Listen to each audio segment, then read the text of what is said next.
Saudações, pessoas! Sejam bem-vindos a mais um episódio do Vira Casacas Podcast. Meu nome é Felipe Abal, eu estou aqui com ele, meu amigo Gabriel Divan. E aí, Divan, como é que estão as coisas? Gunners! Como assim, cara? É isso aí, meu. Tá tudo tranquilo, cara. Aqui tá tranquilo. Ritmo de final de ano e por aí. Tudo certinho, Divan. Mesma coisa, ele para o bem e para o mal, ritmo de final de ano, cara. Agora, Divan, eu vou te fazer uma pergunta que é a seguinte, meu amiguinho. Tu já comprou presentinho de Natal? Já comprou coisa pra mim, né? E já decidiu o que tu vai vestir nas festas de Natal, final de ano? Mas é claro, cara. Aqui o papo é reto, o papo é direto. E aí, coisa reta e direta me lembra coisa que não amassa? Será? Sim, não sei, não quero entregar os presentes aí, né? Mas o fato é que aqui já tá tudo resolvido, né? Eu vou de camisa da Insider, ora bola, sensacional. Já tô aproveitando, comprando umas coisas pra dar de presente pra galera. E ó, não tem erro. Sensacional, Gabriel Divan, muito bom. Como vocês puderam notar, nós estamos estreando nossa parceria com a Insider. Quem conhece já sabe que é coisa de qualidade. Divan, vou te contar uma coisa, cara. Isso aqui é verídico. Eu comprei 2 camisetas da Insider há uns 2 anos e elas estão como novinhas, não perde cor, não perde forma. Coisa estilosa, meu amigo, é coisa tecnológica. Ah, agora eu entendi porque que a Mônica tá sempre impecável, né? Deve ser da Insider o vestido dela, né? Mas falando sério agora, ó. Pra quem não conhece, a Insider não é só camiseta. É a camiseta que não amassa, a camisa que você vai poder usar durante muito tempo aí. Uma camisa tecnológica, mas também tem bermuda, moletom, meia, roupas íntimas. Olha só. As cuecas estão dando o que falar, hein, meu? Ou seja, dá pra se presentear e ainda arrasar no presente de Natal pra quem você gosta, cara. Aí é gabarito, né, velho? Não, é uma coisa maravilhosa. E é claro, Gabriel Divan, que tem que ter alguma vantagem pros nossos ouvintes. Sempre. Aqui, né? Pelo amor de Deus. Então aqui, ó, é só acessar o link que a gente vai colocar aqui no episódio e usar o cupom VIRACASACAS15 que você ganha 15% de desconto em qualquer produto Insider e ir lá e fazer as suas compras. 15% de desconto, é isso aí. Não perde tempo não, hein? Vai lá, garanta o desconto, já comece as festas com estilo e conforto, my brother. É isso aí, Insider, seja bem-vinda ao Vira Casacas Podcast. Gabriel Divan, agora nós estamos grandões. Olha, eu tava até com ciúme, né, meu? É muito podcast bem vestido por aí, né? Fico pensando, e eu, ora bola? Não, tamo dentro. Agora sim, né, cara? Bem vestidos, com uma boa parceria, podemos ir para os nossos salves. Vira Casacas 15, não esquece, ouvinte, você quer o desconto. Muito bem, Gabriel. Tu quer começar ou começo eu? Olha, tô com vários salves aqui, rapaz. Sabe que eu tive uma semana muito atribulada lá pras bandas do Cerrado, Capital Federal. Muito trabalho durante os dias, mas, né, muita confraternização durante a noite, né? Muitas risadas soltas. Aí, eu queria mandar um salve especial pra uma galera aqui. Pode ser assim, ó. Em primeiro lugar, eu começaria com um grande ouvinte, cara. Ouvinte que não pula salve, ouvinte que curte os episódios, ouvinte que saca as dicas culturais. É grande ouvinte, né? Porra, aí sim, tudo que eu quero. O Rafael Buffon, nosso querido Rafa aí, né? Que tá aí sempre na escuta aí, merece, né? Ou não? Muito bom, grande salve pro Rafael. Grande salve. E ele é um grande ouvinte. Sabe quem é médio ouvinte? É a Beatriz Falcão, né? Porque ela dorme, né? ela bota episódio de noite, que é pra não escutar, porque quem bota de noite, né, é pra não ouvir, né? É pra adormecer, né? Agora que ela ouviu o nome dela, né? De repente aí ela acorda de novo, né? Dá alguma coisa ali, mas tudo bem, né? Tudo bem. Tá sempre na escuta também. Um beijão pra ela. E aí eu conheci, entre outras pessoas lá, eu conheci o senhor excelentíssimo dela. E aí presta atenção, Felipe, é o Mirza. Como? Mirza. Olha esse nome, Mirza. Não é da Iugoslávia o cara, tá? Mas é Mirza. O cara cozinha, o cara lava a louça, o cara entende tudo de VPN, né? Enfim, é outro patamar, né? Maravilha. Outro patamar, né? E aqui, vou falar de mais um salve aqui para mais uma pessoa que é da área VIP. Não sei se tu conhece essa aí, Victoria Barbiero, que tal? Não, nem conheço, não conheço. Não manja? Não. Porra, não, grande salve pra Vitória. Tá louco. Dessa leva aí, eu queria mandar também um beijo para Ana Caroline, com 2 L's, Tupinambá, né? Manda um beijo para ela não precisa mandar nada, tá? Manda um beijo. E Felipe, eu queria dizer algumas palavras aqui sobre aquilo que acontece todo final de ano e que nos deixa muito felizes, apesar de algumas pessoas ficarem na bronca, assim, esse streaming aí que é muito safado, que é não sei o quê. Bom, tem quem goste, tem quem não goste. O fato é, se é mais um lugar para a gente ocupar espaço e se é mais um lugar para a gente receber carinho, né? Olha, eu tô querendo. Estamos nos referindo, obviamente, aos suecos do Spotify, né, que inventaram uma verdadeira máquina de popularidade quando, ao final do ano, você fica escutando lá, né, as retrospectivas, vê de novo quais são os rankings, qual o artista que você mais ouviu, qual a música mais ouvida, qual o podcast mais ouvido, e tem uma galera gigantesca, que não tem como nominar, que botou lá que está com o Vira Casacas entre os seus mais ouvidos, e tem uma galera dentro dessa que inclusive fez questão de ir para as cabeças e dizer que o Vira Casacas está em número 1. É mole? Mas que delícia, cara. Então, olha só. Eu recebi da nossa querida Karine Agatha, é outra aí, não conhece, né? Não, também não. Não conhece. Não. Eu recebi da nossa querida Karine por WhatsApp, né? Porque aí ela foi vintage, ela mandou direto, né, pra fonte. Assim, olha aqui, ó, Vira Casacas em primeiro, acompanhado de muita gente boa ali. Um beijão pra ela. Lá no Blue Sky, ó, eu vou passar a lista aqui. Até pouco tempo, né? Porque a gente não está gravando aqui em cima do lance. O Pedroca disse que a gente ficou em primeiro e mostrou, comprovou lá, né? Bateu o cartão, mostrou o print. O Rafa Sampaio, a Raca Vasques, o Felipe Toledo, que não é o bicampeão de surf, tá? O Rafael Burdi, cara, que disse que a gente é pentacampeão. 5 anos seguidos em primeiro lugar, olha só. Ó, o Rafael Burdi mandou pra gente também lá no Instagram, pediu salve pro cachorro Chaplin e pro gato Cuba também. Então aqui, ó, já emendei. Olha aí, meu, festa. E aqui, ó, o Rafael Burdi, que nos colocou em pentacampeões, contrasta com o Gui Dias, que disse que pela primeira vez o Vira Casaca chegou em primeiro com orgulho. Então, ora bolas, né? Tamo lá, tamo firme. E vamos tentar manter esse pódio aí, hein? A professora sem classe, antiga ouvinte, nossa, aí muito obrigado, né? A Jéssica Santos também, querida antiga ouvinte. E aí vem Aulus Renan, também colocou a gente em primeiro. Nath Cândido, a viúva do Twitter. A Isa Ferreira, cara, que disse que a gente está em primeiro, apesar da gente falar mal do Bono Vox. Deu celeuma, deu crise, né? Essa aí eu vi. Eu senti uma, né, veio com tá vendo a Bal. Não, tudo bem. Faz o que você quiser. Alan Shore.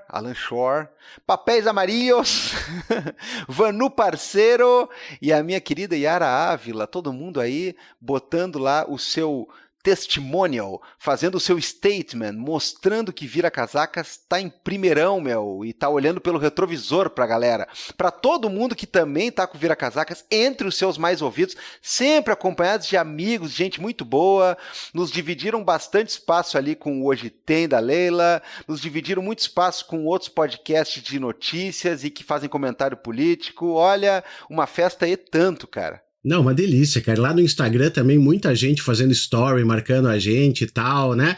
Mesmo quando a gente não ficou em primeiro lugar, porque tem uns que eu entendo, né, Gabriel? Tipo assim, tu perder pro xadrez verbal é normal, né? Porque um episódio do xadrez verbal... eu ia dizer o seguinte, ó, Felipe, Matias, aí vocês estão roubando, cara. O cara ouve um xadrez verbal, aí já tá nos 30% mais ouviu no ano, né? Pelo amor de Deus.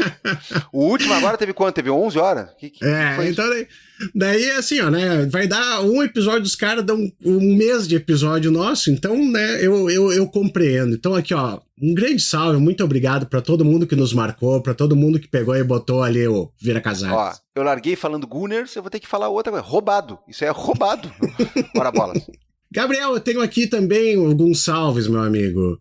Em primeiro lugar, um salve para a dona Ângela de Souza. Tu sabe quem é a dona Ângela? Quem é a dona Ângela? Ela é mãe do Cristiano Terrian, tá?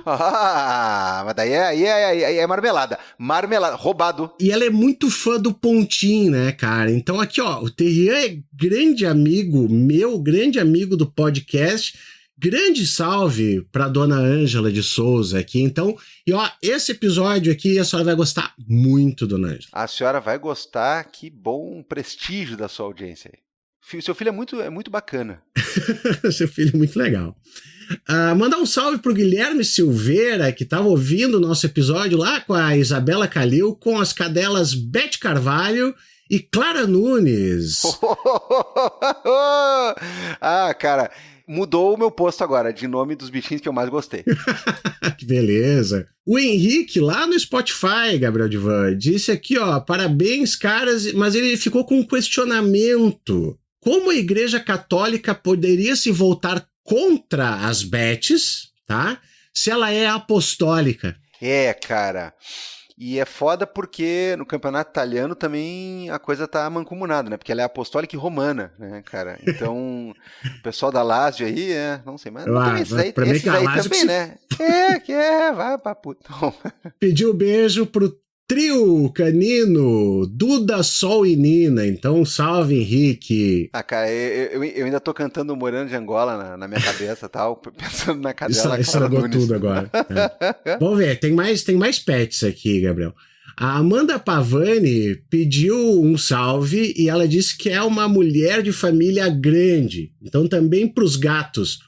Boi Bandido, gostei muito do gato, Boi Bandido. Cara, tão muito bons hoje, meu.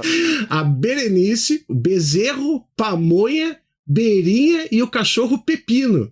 Olha ali, ó. Tá, mas vem cá, tá pior que o Zé Floresta, esse aí, meu. É um viveiro aí, que não, é isso? Não, tá bom, tá ótimo, tá bom o número, é isso aí. O nosso amigo Juliano, lá do Blue Sky também, cara, ele pediu salve para bichinhos, olha, ó. Primeiro os gatos, o Gaspar e o Ferrugem, e os doguinhos, a Julie, o Fred e a caçulinha da casa, que é a Mel, né? A cachorra mais amorosa do mundo, e acompanhado devidamente de fotos, Gabriel Divan. Eu sou fã de fotos. Isso é bom, isso é importante. Mandem fotos. Aqui a gente quer ver foto da bicharada. E por último, lá do Instagram também, a Carol Fattori pediu um salve para ela e para a cachorra Matilde. Então...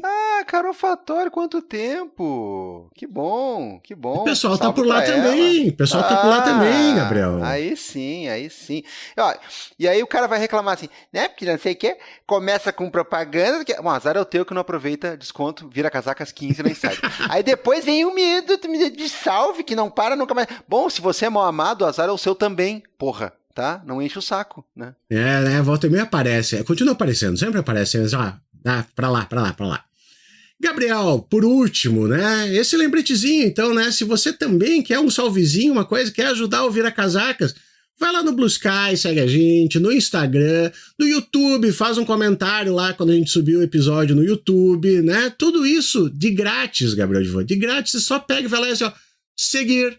Faz um comentáriozinho, o negócio não gasta nada, cara. Não gasta nada, cara. É uma forma de apoio para os projetos em que você acredita. Então, a gente está numa campanha eterna. Sabe aquela coisa, financiamento contínuo? Sabe a Never Ending Tour do Bob Dylan? Aqui é um Never Ending Alerta. Para de compartilhar coisa ruim, dizendo assim, olha aqui, galera, olha que texto ruim esse aqui, desse jornal ruim. Pelo amor de Deus, faz isso com o texto bom, com a postagem boa, com o programa bom, com a live legal. Por favor, é uma forma muito, muito bacana de apoiar os projetos que precisam. Outra forma, e essa sim é uma forma crucial, é você fazer o apoio no sentido de uma pequena dotação financeira, um pequeno chorinho, uma pequena colaboração que pode ser de R$5 mensais. Isso aí ajuda projetos como o nosso. Sabe esses podcasts aí que você gosta de ouvir? Fora aqueles lá que tem estúdiozão, que você quer, que tem muito que apareceu nos rankings aí que é que nem nós aqui, que tá na raça, que tá batalhando.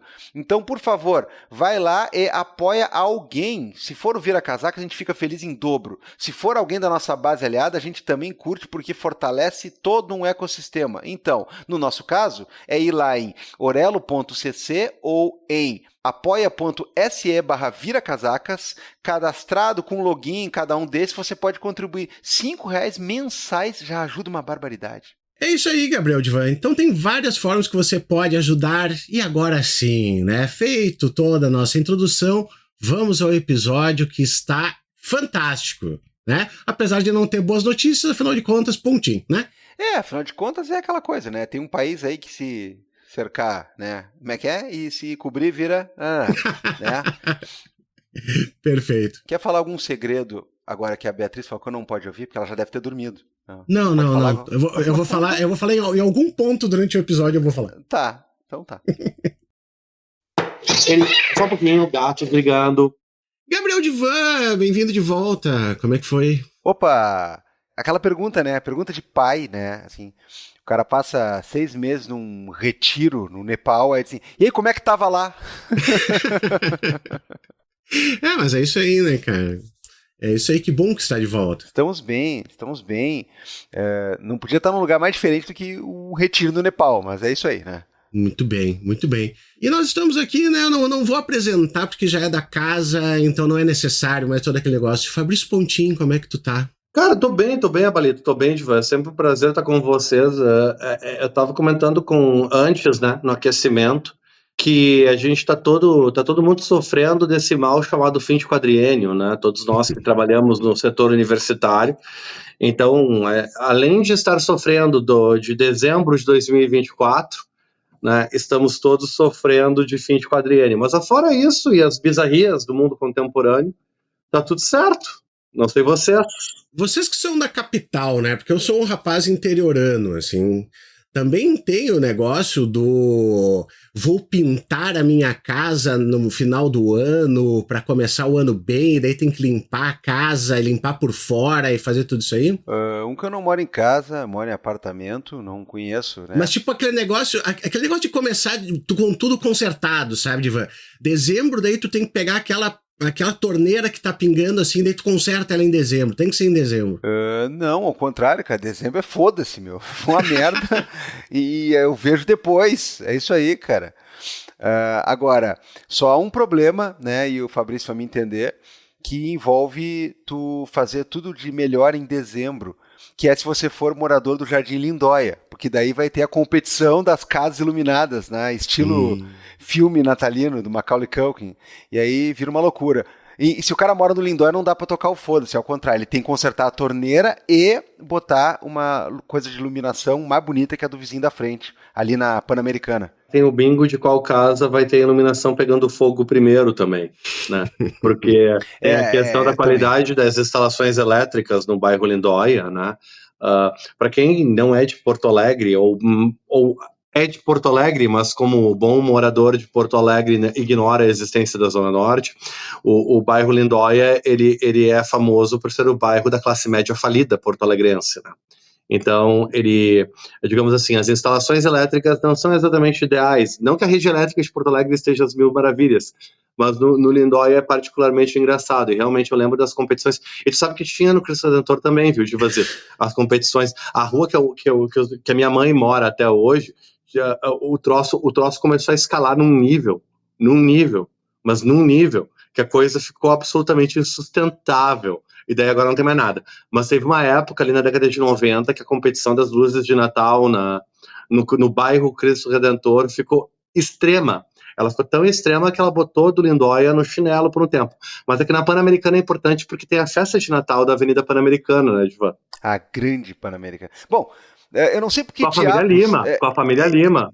Porra, cara, nós estamos aqui num teto completamente inútil, porque o programa de hoje, pelo que eu entendi, né, eu estava fora, eu cheguei na minha mesa, né, pelo que eu entendi, ele não tem absolutamente nenhuma relação com a Zona Norte porto-alegrense, né, e o máximo que a gente pode pensar do Pan-Americana é a segunda parte da palavra. Eu acho que a gente pode pensar nas consequências do que a gente vai discutir hoje para a estrutura pan-americana, né, inclusive é um bom tema. Na Avenida Pan-Americana, ali no Lindóia, onde em idos tempos vagava uma figura muito famosa de Porto Alegre chamada Morcegão, mas a gente pode falar desse eclipse ou não norte-americano aí que a gente está testemunhando nas últimas semanas. Não é bem um eclipse, eu não quero dramatizar demais, isso inclusive parte do que eu estava conversando com a Balito, que eu estava querendo conversar com vocês hoje, um pouco dessa estética erótica do desastre, né? Essa estética erótica do vai acabar tudo e, meu Deus, ninguém solta a mão de ninguém e agora é o momento da resistência. Tem uma coisa meio erótica nessa brincadeira toda, e um certo gozo, né, para brincar um pouco com a Bal aí, que é psicanalista, nessa discussão que eu acho que vale a pena a gente conversar hoje. Não sei, guris, o que vocês acham? E em cima disso já também falar para os nossos queridos ouvintes do Vira Casacas um pouquinho sobre como é que o Trump está cumprindo já tudo aquilo que a gente ia dizendo, né? E algumas das conversas que a gente teve, tanto no YouTube ali, no contexto do Democracia na América, das lives que a gente fez, mas das outras discussões preparatórias, né, para o final do semestre. O final do semestre foi ótimo, para as eleições. Olha o quadrilheiro, gurizada, olha o quadrilheiro, olha, é brincadeira. Então, assim, ó, esse foi o primeiro. Divan, faz um sinalzinho aí de quantos atos falhos de quadriênio nós teremos até o final desse episódio, porque não serão poucos. Esse foi o primeiro, ok? Então, vamos lá. Cara, sabe o que eu pensei sobre isso? Não, você não pensou, peraí. Não, eu juro por Deus. Apareceu o negócio do Spotify aí, né, no final da outra semana, e aí eu pensei assim, tá, mas agora, o que eu ouvi da publicação do Rapid até 2025, então ele conta para esse quadrilho ou ele vai contar para o 2025? Quer dizer, é importante isso aí, porque eu me esforço pelos meus artistas preferidos, eu quero que eles apareçam em primeiro lugar, eu quero que eles gravem videozinho para mim. Billie Eilish falou para mim, tá entendendo? Ela explicou a questão da música e como é que ela compôs para mim. Então isso é muito importante. Baby Metal mandou para mim, cara. Eu fiquei muito feliz. Pontinho, vamos começar do seguinte, né? Depois eu acho que a gente pode passar para esse negócio de como é que os democratas estão levando o negócio, né? Até porque foram semanas e semanas de podcasts e canais de YouTube, tudo. Onde foi que erramos? O que dá para fazer, etc, etc. Teve coisas que eu achei muito engraçadas, que eu já comentei contigo até, né? O pessoal dizendo, mas como que a classe média diz que a Câmara não tinha um projeto para ele estar no site? Vai dizer, amigão, o pessoal todo tá muito animado para entrar no site de todos os candidatos, fazer, né, uma análise do que rola e tal. Mas primeiro, então, vamos começar, Pontinho, pelo que a gente tem na mão a respeito desse esquema do Trump, ver assim, ó, quem que ele colocou no Lattes? Não, digo, quem que ele apontou, né, então, pro gabinete dele, por enquanto, porque tem uns nomes muito curiosos, Fabrício Pontinho. Tem. Eu não sei nem por onde começar. Vamos começar pelo mais tragicômico, em homenagem a todos os hipocondríacos, né, que estão nos ouvindo. Eu acho que a gente pode começar pelo grande, né, o cara que gosta tanto de urso, mas tanto de urso, que talvez já tenha feito amorzinho gostoso com o cadáver de um, né?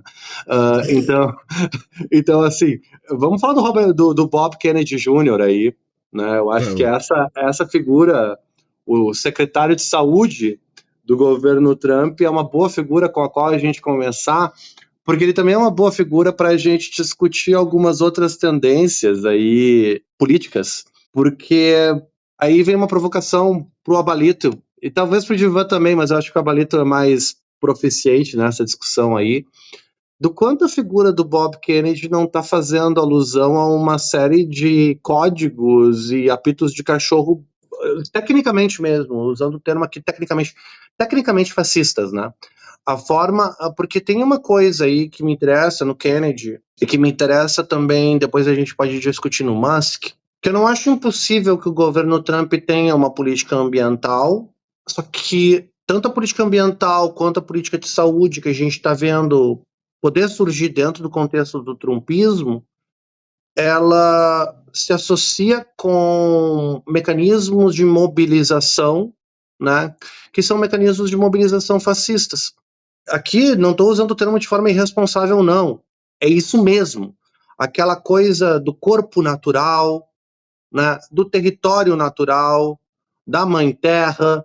Então, dessa discussão da medicina como um recurso para o fraco, que o forte vai fazer exercício, comer comida natural, cuidar do próprio corpo, evitar o inorgânico, né, vai ter uma alimentação crua. Então, é uma coisa muito interessante ver como essa figura do Kennedy, que sempre foi uma figura estranha, mas que talvez, junto com o Musk, seja um dos principais sinais aí de transformações estruturais dentro do Partido Republicano e também do que vem por aí no segundo governo do Trump do ponto de vista cultural. Uma coisa que eu acho que vale a pena a gente botar na cabeça, né? O Trump foi eleito pela primeira vez em 2016, tá, gente? São 8 anos atrás. O cara que tem 24 anos nessa eleição nunca viu uma eleição diferente, com figuras diferentes. Essa realidade para o jovem de 24 anos é a realidade do campo político e o horizonte da imaginação política do conservadorismo. Então, nós temos um processo de normalização que eu acho que figuras como Kennedy, a forma como figuras como Kennedy falam, né, e trabalham esse ponto do populismo, são bem significativas para a nossa análise. Então, o que eu acho interessante da figura do Kennedy não é nem tanto o que ele pode fazer como secretário de saúde, porque os Estados Unidos não têm um SUS, né, gente? A Secretaria de Saúde nos Estados Unidos ela é muito diferente do Ministério da Saúde no Brasil. O escopo do que ela consegue fazer é muito diferente. A Secretaria de Saúde ela é muito mais responsável por determinação de política sanitária, né, dentro dos organismos, né, do que seria, por exemplo, a Fiocruz, equivalente à Fiocruz, agora me fugiu o nome, nos Estados Unidos. Então, é claro que ela gesta isso, então, ok, isso é bem importante, mas os estados, para variar, têm muita autonomia nos Estados Unidos. Então, por exemplo, a questão das vacinas, tu pode ter uma política pública federal que vai determinar um certo ceticismo com relação a vacinas, mas os estados vão continuar podendo fazer a sua própria política. A pergunta que fica é como é que vai funcionar a questão dos recursos para compra de vacinas nos Estados Unidos. Só que isso já é muito pouco. Por quê? Porque a ideia de vacina gratuita nos Estados Unidos não é bem assim. Eles não têm campanhas de vacinação como nós temos, né, no Brasil, porque eles não têm um SUS. Então isso, de novo, vai ficar no nível dos estados. Tu tem estados onde tem a prestação dos serviços de vacina pública e tu tem estados onde isso não é bem assim, né, onde você vai fazer isso talvez pela universidade, você vai fazer isso por um equivalente a um posto, mas é muito mais complexo esse sistema dentro dos Estados Unidos. Então, a questão do Kennedy e do que o Kennedy significa na questão de política pública nos Estados Unidos é muito mais cultural, né, pessoal?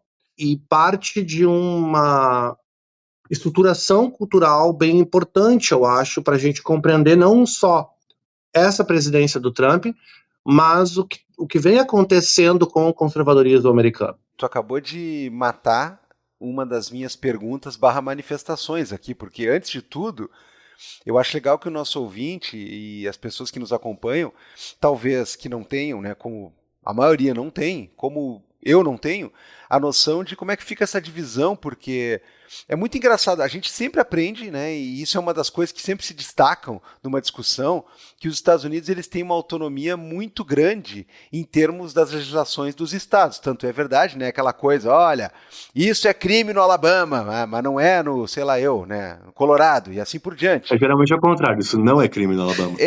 Enfim, a verdade é... Aqui a idade de consentimento é 14 anos, 14 anos. Vamos lá. Não, mas o fato é o seguinte, aí a gente vê assim, ó, nomeação de secretários. Todo mundo entende alguma coisa associada à nomeação e escolha de ministérios. Mas foi o que tu acabou de falar, é o que eu gostaria que tu tivesse falado, mas tu já falou. Então, veja bem, né? O time está entrosado aqui. Mas vamos esmiuçar um pouco mais isso, porque é importante. O cara entra, e para quem não conhece, né, mais um exemplar da família Kennedy, talvez, né, o mais esquisito, e olha que é uma competição... Não, essa é uma competição muito dura. Essa é uma competição, você não pode cravar isso dessa forma irresponsável que você acabou... Não. Isso requer um programa inteiro. Dá um episódio inteiro. É um episódio inteiro pra gente discutir só isso. Topo, mas você tem que fazer enquete no final. Não. Tem que fazer slideshow. Tem que fazer o dossiê. Bom, ele distou em duas coisas, né? Ele rompeu com o Partido Democrata e ele até agora não morreu de um jeito muito estranho.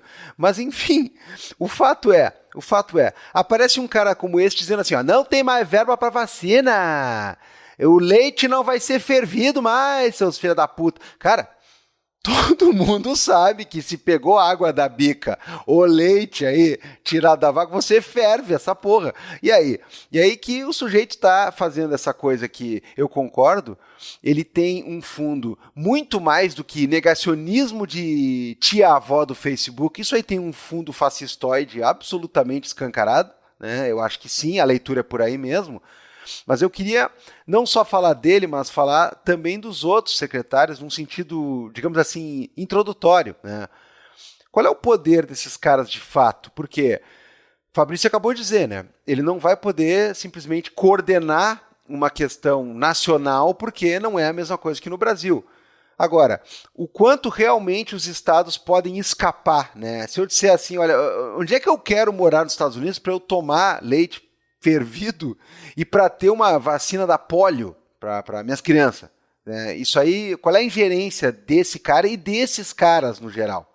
Deixa eu só complementar, Pontinho, só um negocinho bem rapidinho aqui, ó. Até porque, se eu não estou equivocado, a FDA, por exemplo, ela é autônoma, né? Ela não está ligada a isso aí. Então, várias dessas coisas que ele fala de Big Pharma, etc., ele está fora do escopo da secretaria dele, né? Então, sim e não, ok? Então, o FDA, ele é mais ou menos como o Banco Central norte-americano e a Casa da Moeda norte-americana, tá?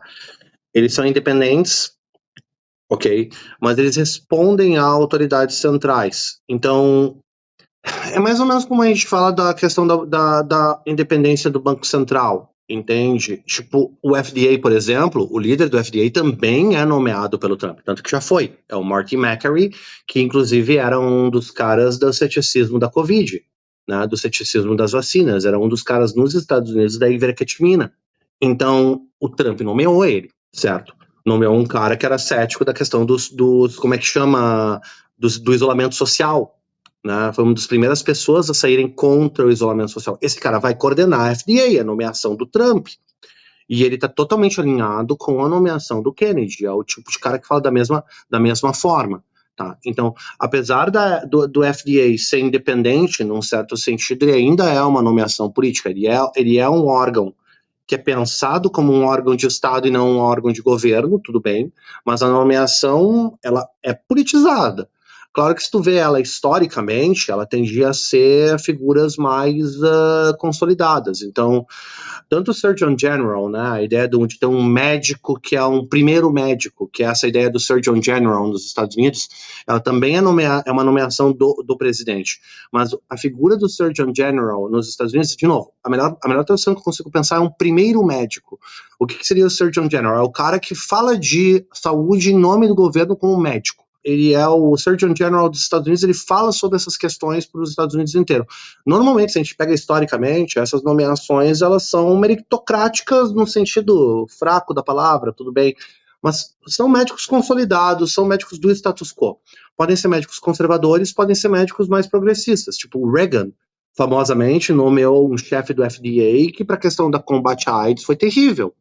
Né? Assim como as declarações do Surgeon General dos Estados Unidos durante os anos Reagan sobre a AIDS foram terríveis também, até que começou a morrer gente branca heterossexual, né?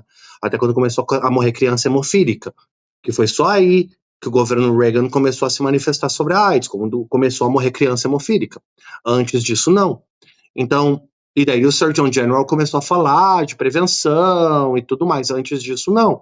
Então, sempre teve um elemento político bem forte nessas discussões. Agora, o Divan perguntou da questão dos recursos, e eu acho que isso é importante para todos os gabinetes, tá? Os Estados Unidos não centraliza a distribuição de todos os recursos. Os estados retêm os recursos deles mesmos internamente. Então, nós não temos a malha de recurso como nós temos aqui no Brasil, que tu tem os estados mandando os recursos para o governo federal e o governo federal redistribuindo dentro da malha federativa, né? Nós não temos, nos Estados Unidos não é só assim. Tu tem recurso que vai do governo federal para os estados nos Estados Unidos? Até tem, mas não é a regra. Os estados arrecadam e os próprios estados fazem o investimento. Né? Então, tu tem uma questão um pouco mais federada nesse sentido. Isso vai colocar também na priorização de recursos em saúde. O que pode mudar, Divan? O que pode mudar é a partir da Suprema Corte. Então, vamos lá. A Suprema Corte nos Estados Unidos, ela declara a constitucionalidade ou a inconstitucionalidade de certas práticas, muitas vezes. E ela pode dizer que a Constituição requer uma providência ou requer uma exclusão, né? Então, por exemplo, vacina obrigatória, ok? Obrigatoriedade de vacina. Os estados podem decidir a obrigatoriedade de vacina? Por enquanto, a Suprema Corte não se manifestou sobre isso. Mas dentro de um governo Trump não está fora das possibilidades que a Suprema Corte diga que a violação de direito de privacidade exige vacina. E daí que é inconstitucional, declarar a inconstitucionalidade da requisição de vacinas. E daí isso vai implicar numa mudança de política pública no nível federal. Então, a Suprema Corte pode declarar, Abal, se eu fosse dizer, né, que é violação de liberdade de expressão das empresas e do empresário determinar uma certa conduta fitossanitária, por exemplo, ferver o leite. Então, dizer, não pode requerer, tu não pode proibir alguém de vender o queijo pasteurizado, mas requerer a pasteurização do leite seria uma violação da liberdade de expressão do cara que faz queijo. Não. Então, eu não duvidaria... É engraçado, hoje, pelo amor de Deus. Pasteurizar o leite é liberdade de expressão. Olha, cara, mas pra rachar, velho. Mas da leitura, porque se tu pega algumas das últimas decisões nesse sentido na Suprema Corte, especialmente da galera que entrou agora, né, que é essa galera que entrou pela via da Federalist Society, né, porque os dois nominados pelo Trump são nominados da Federalist Society, e ele vai nomear mais dois, né, provavelmente, ministros da Suprema Corte. E com diga. Eu só ia dizer que eu pensei numa forma de explicar a questão da liberdade de expressão e das possibilidades de financiamento por pessoas jurídicas, segundo a Suprema Corte americana, no seguinte sentido.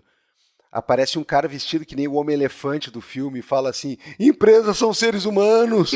Não, mas assim. Sabe que não é tão difícil, né? A decisão da Suprema Corte sobre isso, ela é epistemologicamente estranha, mas ela basicamente diz o seguinte: qualquer organismo capaz de linguagem, o que a Constituição protege é a expressão, não a teoria da mente.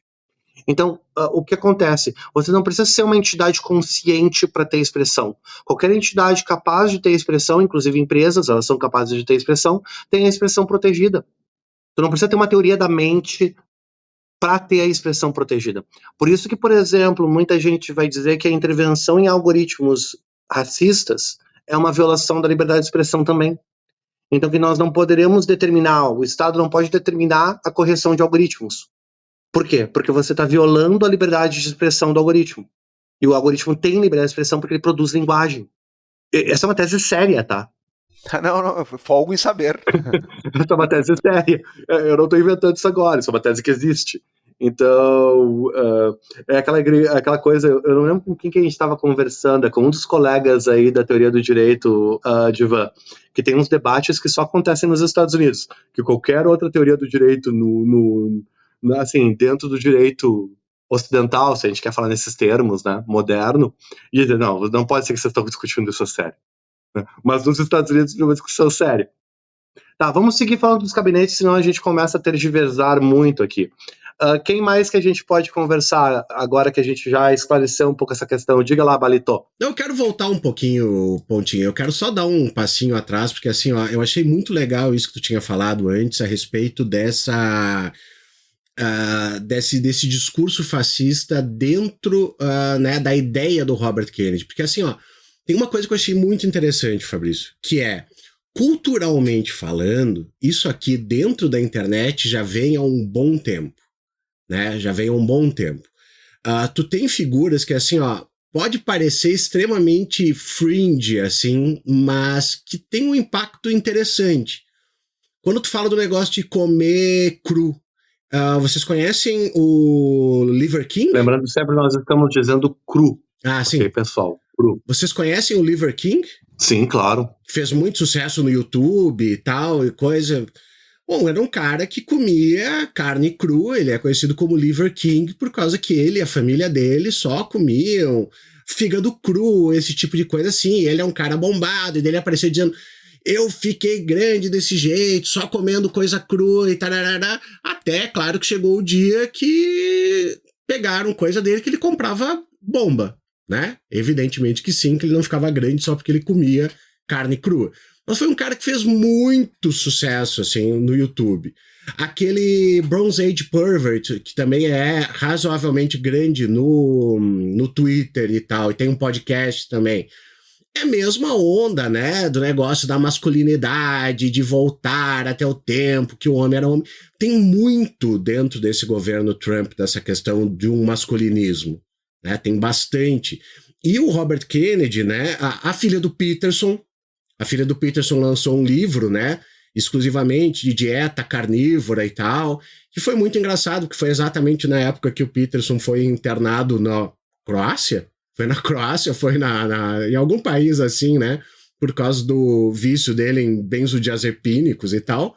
Mas então, assim, ó, é uma coisa que me parece que já vinha muito forte. E daí chega nesse ponto ali do Robert Kennedy ser nomeado. O melhor comentário para mim, Fabrício Pontin, a respeito da questão do Robert Kennedy, veio depois daquela foto magnífica que o Trump obriga ele a posar com um Big Mac na mão, dentro do jatinho, porque aquilo, assim, ó, é tão maravilhosamente stalinista. Tu pegar o Robert Kennedy, botar ele lá e dizer, pega esse Big Mac, né, e sorri, filho da puta. Tá, eu quero tu sorrindo pra câmera. Aquilo, assim, ó, foi uma coisa tão maravilhosamente stalinista que merece, assim, ser lembrado para sempre dessa forma. Mas, assim, ó, de novo, né, eu acho que uma coisa que repete do Trump 2016 pro Trump 2024 é exatamente essa coisa de muito do que ficava à margem de internet, de grupelhos masculinistas, fascistas mesmo. Bronze Age Pervert é um cara fascista, abertamente fascista, ele se diz fascista, né? Acaba saindo dessa margem e acaba chegando, né? Acaba saindo da franja e chegando numa, né? Para esse pessoal se espelhar dentro do governo Trump no mainstream. O que a gente está vendo na realidade é uma normalização ainda maior desse tipo de comportamento, né? E o gabinete do Trump está colocando isso em outros locais, tipo quando tu coloca o cara que ele nomeou para, acho que foi secretário de Estado ou secretário de Defesa, agora me fugiu, o cara da Fox, o Hegseth, que é de secretário de Defesa. Então, o secretário de Defesa, para quem está nos escutando, pessoal, é o terceiro em comando, é o terceiro no comando. Então, é o presidente, o vice-presidente e o secretário de Defesa. É o terceiro em comando das bombas nucleares norte-americanas. O cara entende de bomba, né, meu? É isso aí. Essa galera. O cara tem o poder constitucional e unilateral, na ausência do presidente e do vice, de tomar decisão sobre todo o arsenal atômico americano. Só. Se você já assistiu o West Wing, você já viu isso aí acontecendo. O presidente toma um tiro, tu não acha o vice, tá lá o secretário da Defesa. E daí, o que você vai ver? Essa figura, ele é um comentarista de noticiário de meio de dia, assim, de tarde, na Fox News, que tem uma tatuagem gigante escrita Deus Vult. Meu amigo, se você tem uma tatuagem gigante escrita Deus Vult, com uma cruz de malta do lado, assim, a gente pode te chamar com alguma tranquilidade de fascista. A gente pode. Mas talvez você não seja. Beleza, você deveria ter escolhido melhor a sua tatuagem. Né? Mas eu não sou. Beleza, cara, mas assim, ó, o tribunal vai estar em suspenso, tá? Até a gente ter mais evidência, porque nesse momento você é sim. Então você vai ter que fazer o ônus da prova que você não tá contigo. Porque você escolheu de tatuar Deus Vult e uma cruzinha de malta, amigão. Cara, você mandou um sinal muito claro pra gurizada, né? É tipo cara que, enfim, não dá, não tem condições. E esse cara é o secretário de Defesa e é um cara que fala abertamente sobre questões pesadas do ponto de vista político. Agora, vale a pena fazer um asterisco pra gente lembrar que essa normalização, ela é gradual. O Hegseth é um cara que fala em conferência republicana de defesa, que eles chamam Veteran Affairs, né, dentro dos Estados Unidos desde a época do governo Bush. Ele não é um cara que caiu de paraquedas agora, mas ele era dessa galera mais radical na época do governo Bush, que o governo Bush achava que podia controlar. Então, essa galera mais radical dentro do governo Bush, eles ficavam lá, daí sim, na fringe, né? Apareciam de vez em quando, meio que não, essa galera não é a gente. E aqui a questão que eu faria é um pouco parecido com como foi a normalização da direita neopentecostal nos Estados Unidos, que começa no governo Reagan, né, e que domina tudo no governo Bush, dentro dos neocons.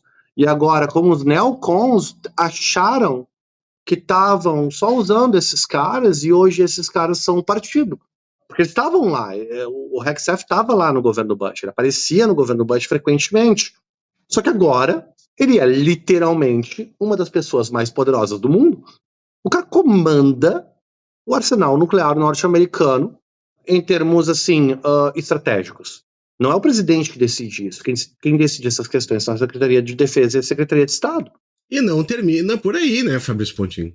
Que daí tu entra na Secretaria de Estado, a gente tem o neocon, né?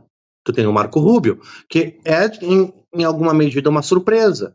Mas o que é o Marco Rubio? O Marco Rubio, em primeiro lugar, ele é, na minha leitura, ele é entregar um pedaço de carne para os republicanos no Congresso e dizer, tem um político profissional aqui. Uhum.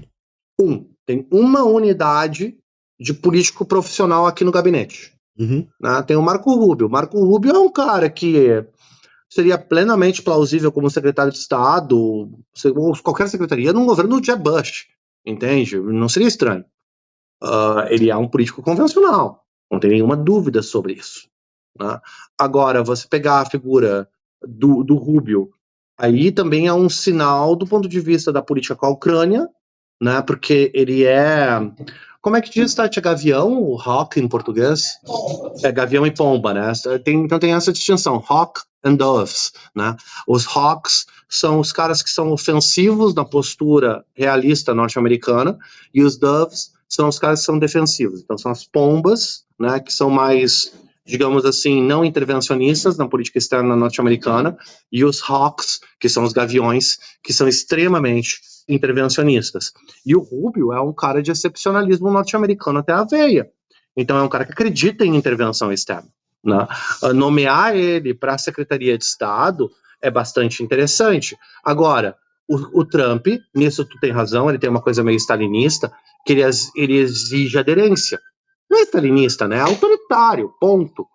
É essa coisa desse populismo personalista aí que o Trump expressa tão bem.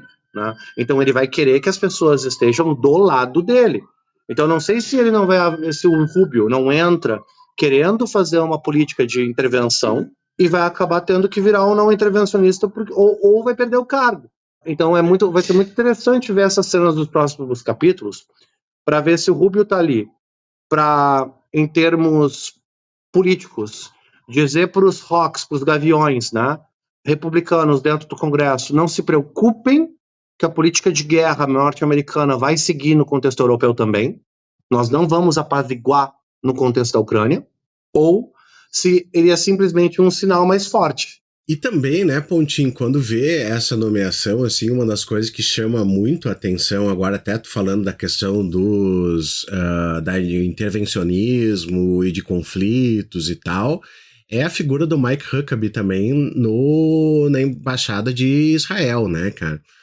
Porque a gente comentou 1 bilhão de vezes durante live, sempre o pessoal vinha e dizia, tá, e se o Trump ganhar, como é que vai funcionar a política referente a Israel e Palestina? Bom, o Mike Huckabee, ele é um cara, ele é batista, all cops are Baptists, e é extremamente complicado o posicionamento dele. Se tu olhasse antes, né, quando só estava sendo...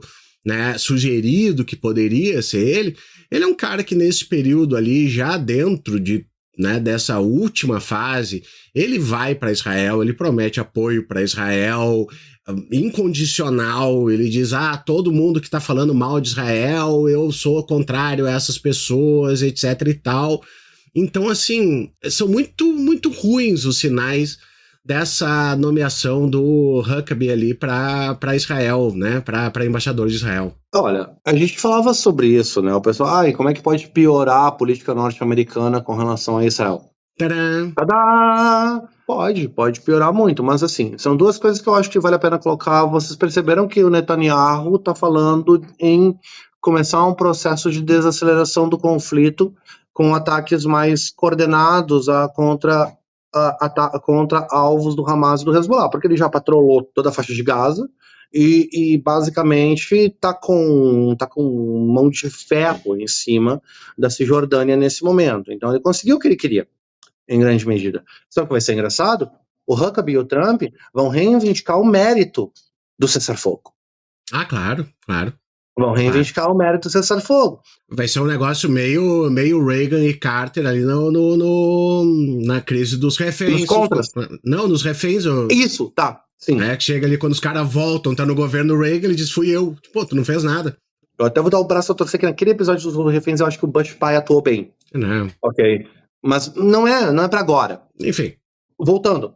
Nesse contexto específico, me chama a atenção o problema em primeiro lugar, a gente vai ver um silenciamento do apagamento demográfico palestino e a normalização desse apagamento demográfico.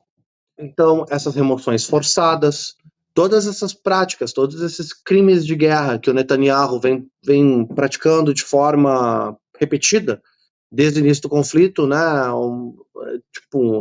A gente vai ver uma normalização ainda mais forte disso dentro da discussão. Primeiro porque os democratas não têm qualquer legitimidade para criticar o governo Trump. Por quê? Porque o Biden foi covarde, não tinha força, não conseguiu se impor com relação ao Netanyahu.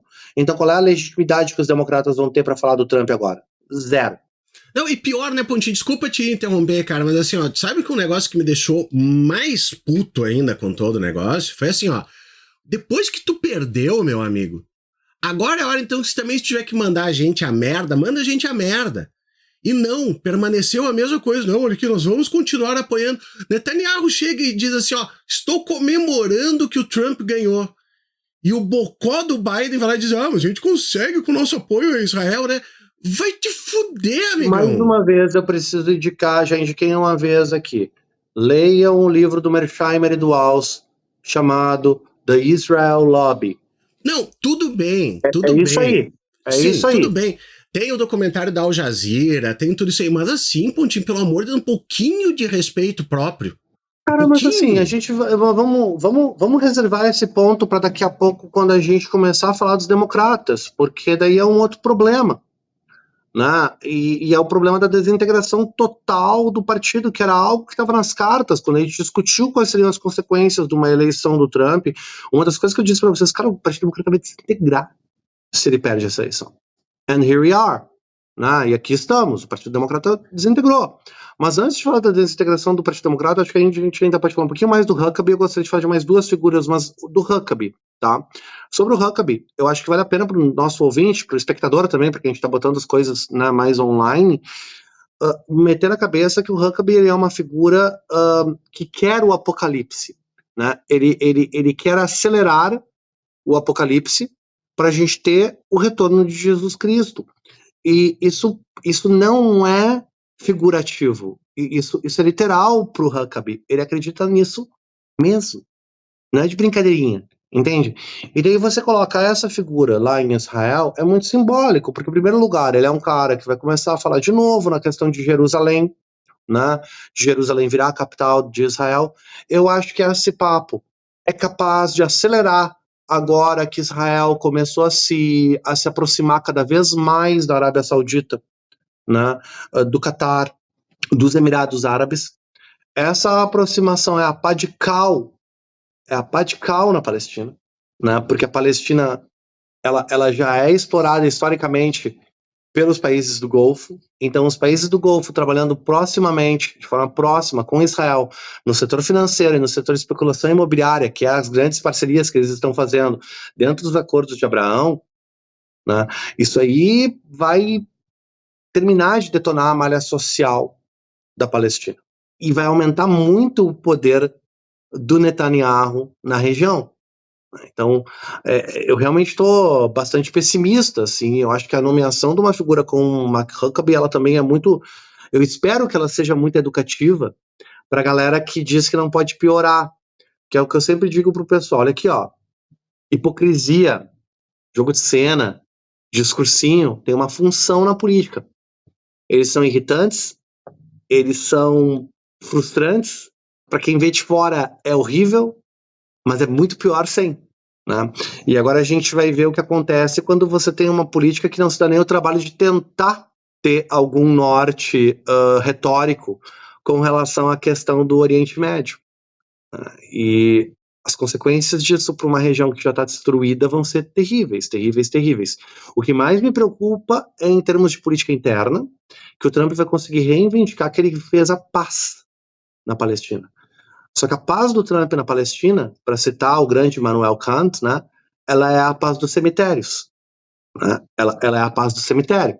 Essa é a paz da Palestina.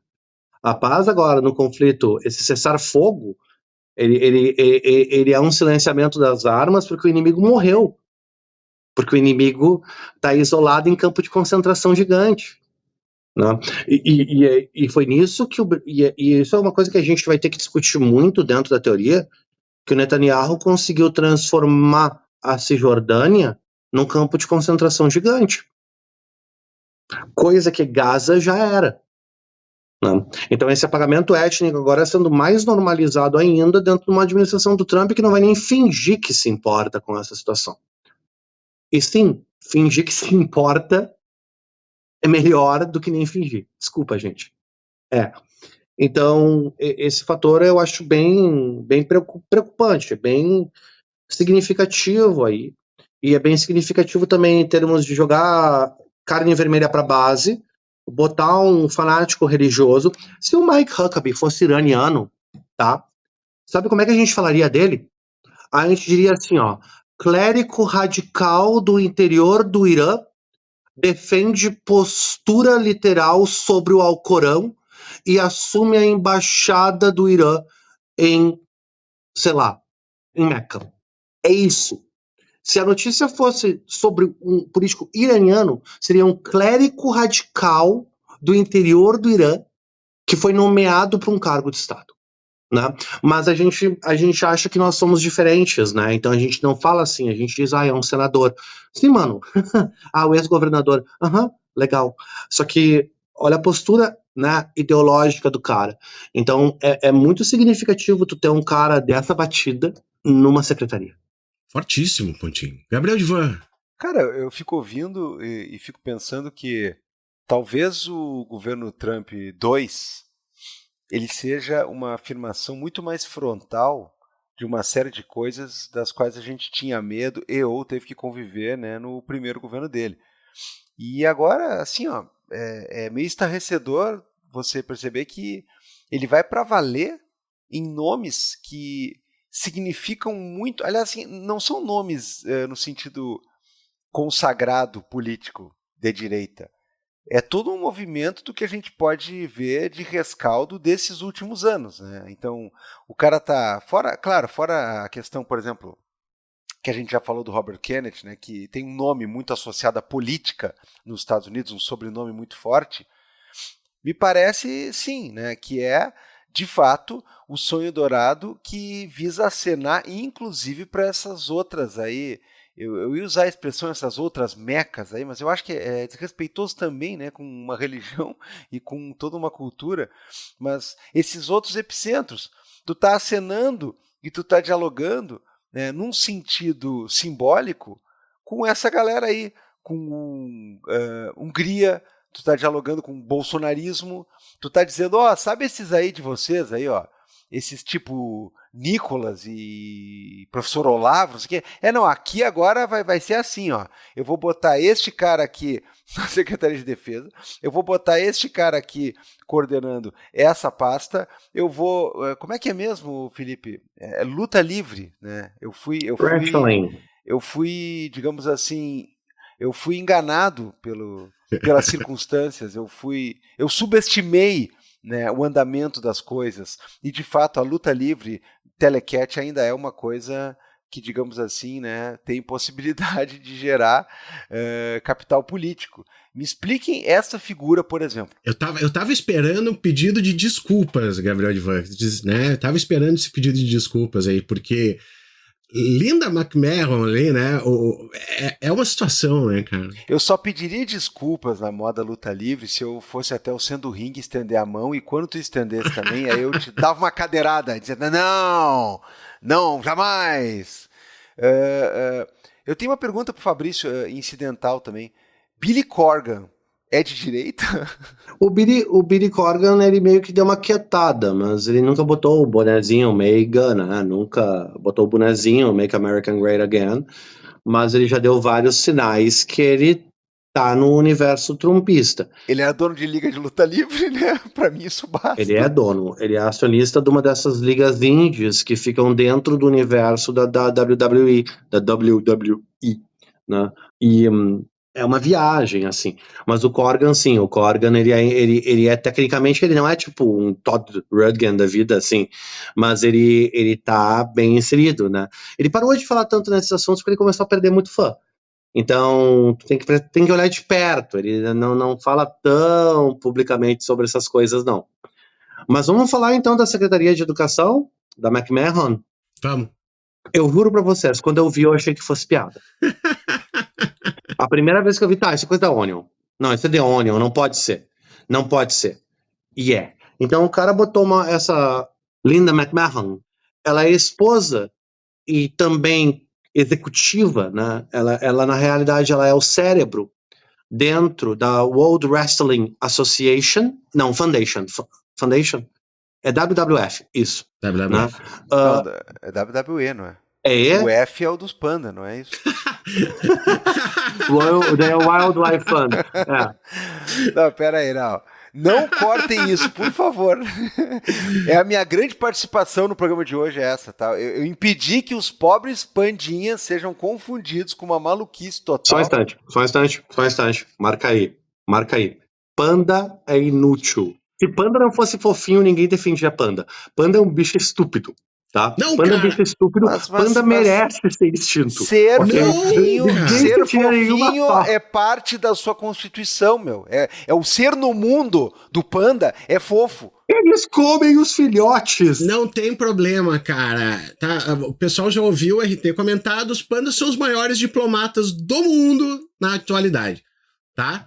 Melhor do que o Mike Huckabee. Deixa pra lá, eu ia fazer um comentário, não fiz. O Super Ego entrou em ação. Tô muito orgulhoso de mim mesmo nesse momento, mas vocês imaginem o que vinha por aí. Voltando então. Cara, o que é colocar ela nesse cargo? É alguém que tá nesse cargo pela questão da definição dela de educação? Claro que não. Ela tá ali para defund education, né? Então, a grande prioridade dela vai ser tornar o sistema educacional americano, abre aspas, mais eficiente. Fecha aspas. O que quer dizer, deixar menos regulamentação do setor educacional, permitir maior presença do setor privado, né? Dar mais autonomia para os processos de construção de currículo. Então, menos intervenção federal no currículo norte-americano e provavelmente menos investimento federal norte-americano na educação. Isso provavelmente vai ter consequências também para a escolha de tópicos que vão ter mais ou menos investimento dentro do sistema norte-americano, especialmente dentro das agências educacionais. Então, o pessoal que quer bolsa, né, para estudar nos Estados Unidos, isso aí provavelmente significa que boa parte das bolsas vão ser na área de tecnologia e medicina. Mas já era assim. Não, isso não é verdade.